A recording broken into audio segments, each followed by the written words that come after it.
एकाधिकारी प्रतियोगिता बाजार।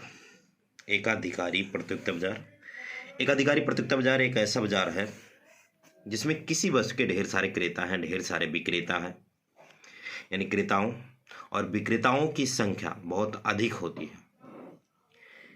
जिसमें क्रेता और विक्रेता की संख्या बहुत अधिक होती है और सबकी वस्तुएं जो होती हैं, क्रेता विक्रेताओं की जो वस्तुएं होती हैं, किसी न किसी रूप से एक दूसरे से भिन्न भिन्न होती हैं। जो मतलब कह सकते हैं जो विभेदीकृत वस्तुओं को क्या करते हैं, बेचते हैं। यानी वस्तुएं सबकी क्या होती हैं, किसी न किसी रूप में भिन्न होती हैं, अलग अलग होती हैं, और वो विभेदीकृत वस्तुओं को क्या करते हैं, बेचते हैं। या वह बाजार का रूप है जिसमें किसी वस्तु के बहुत से विक्रेता होते हैं, परंतु विक्रेता की वस्तु एक दूसरे से किसी न किसी रूप में क्या होती है, भिन्न होती हैं।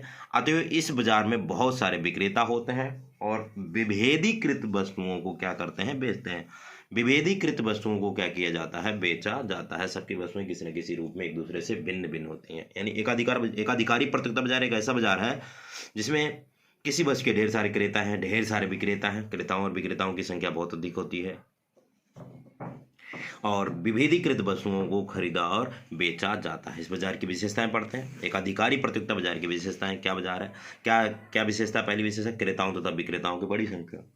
इस बाजार के अंदर क्रेताओं और विक्रेताओं की संख्या बहुत ही ज्यादा होती है। एकाधिकारी प्रतियोगिता में क्रेताओं तथा विक्रेताओं की संख्या पूर्ण प्रतियोगिता की तरह काफी अधिक होती है तथा प्रत्येक फर्म का आकार छोटा होता है। वस्तु विभेद, अभी मैंने बताया वस्तुएं किसी न किसी रूप में एक दूसरे से क्या होती हैं, भिन्न होती हैं। वस्तु विभेद एकाधिकारी प्रतियोगिता की एक मुख्य विशेषता है। यह पूर्ण प्रतियोगिता से भिन्न है जहां उद्योग में विभिन्न फर्मों की वस्तुएं एक दूसरे के पूर्ण स्थानापन्न है। तीसरी विशेषता, गैर कीमत प्रतियोगिता। गैर कीमत प्रतियोगिता जबकि वस्तु विभेद फर्म की अपनी स्वतंत्र कीमत नीति चलाने की अनुमति देता है। वे अक्सर कीमत युद्ध से बचते हैं। इसके स्थान पर वह गैर कीमत प्रतियोगिता पर क्या करते हैं, ध्यान केंद्रित करते हैं। यानी कीमत में बिना परिवर्तन किए वस्तु की बिक्री को बढ़ाने की योजना बनाते हैं, जैसे एक के साथ एक फ्री, कुछ ऐसा आकर्षक ऑफर रखते हैं। स्वतंत्र प्रवेश व छोड़ना। इस बाजार के अंतर्गत वस्तुएं फर्में स्वतंत्र प्रवेश करती हैं और स्वतंत्र छोड़कर चली जाती हैं। यानी जब लाभ होने की स्थिति होता है तो फर्में प्रवेश करती हैं और हानि होने की स्थिति में छोड़ करके चली जाती हैं।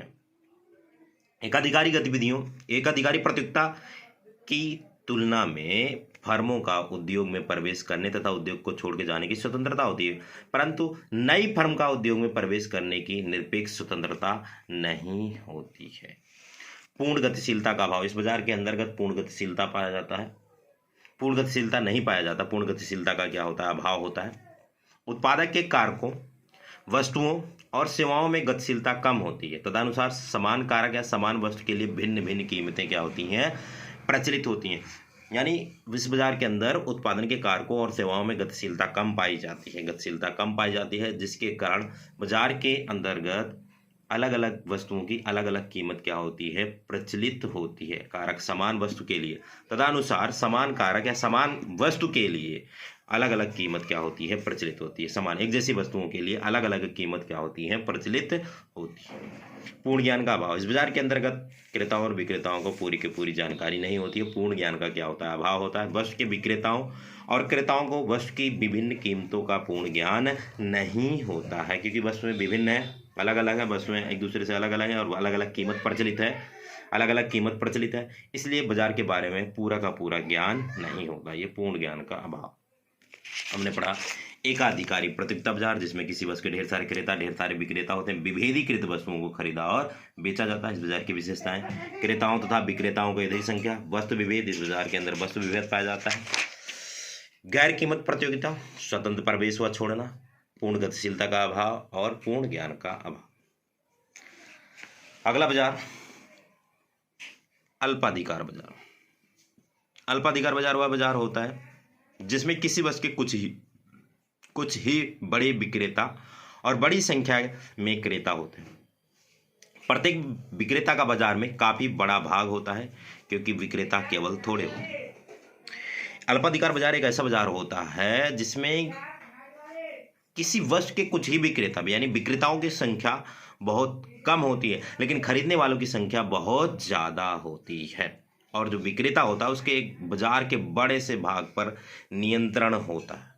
बाजार के बड़े से भाग पर क्या होता है? नियंत्रण होता है। यानी कुछ ही विक्रेता होते हैं और खरीदने वालों यानी क्रेताओं की संख्या क्या होती है? काफ़ी अधिक होती है। वह अल्पाधिकार बाजार होता है। अल्पाधिकार बाजार होता है, जैसे कि BMW, ऑडी, टोयोटा, फरारी, इन सब की बाजार है। इसकी विशेषताएं, अल्पाधिकार बाजार की विशेषताएं: बड़ी फर्मों की छोटी संख्या। यही बात बोल रहा है कि फर्मों की संख्या क्या होती है? कम होती है, लेकिन इनकी फर्में जो होती हैं आकार में काफ़ी ज़्यादा बड़ी होती हैं। अंतर्निर्भरता की ऊंची मात्रा, इस बाजार के अंदर अंतर्निर्भरता की ऊंची मात्रा पाई जाती है। यानी एक फर्म की कीमत नीति दूसरे फर्म की कीमत नीति को क्या करता है? प्रभावित करता है। मान लेते हैं BMW और ऑडी हैं। BMW अपने वस्तु की कीमत को क्या करती है? कम करती है। उसने अपने वस्तु की कीमत को किस लिए कम किया? ताकि वस्तु की बिक्री को बढ़ाया जा सके। लेकिन ऑडी वाले को पता लगा, उसने भी अपने वस्तु की कीमत को क्या कर दिया? कम कर दिया। तो इससे वस्तु की बिक्री अप्रभावित रही। दोनों फर्मों की वस्तु की बिक्री क्या रही? अप्रभावित रही। तो अंतर्निर्भरता की ऊंची मात्रा का मतलब यही कि एक फर्म की कीमत नीति दूसरे फर्म की कीमत नीति को प्रभावित करती है।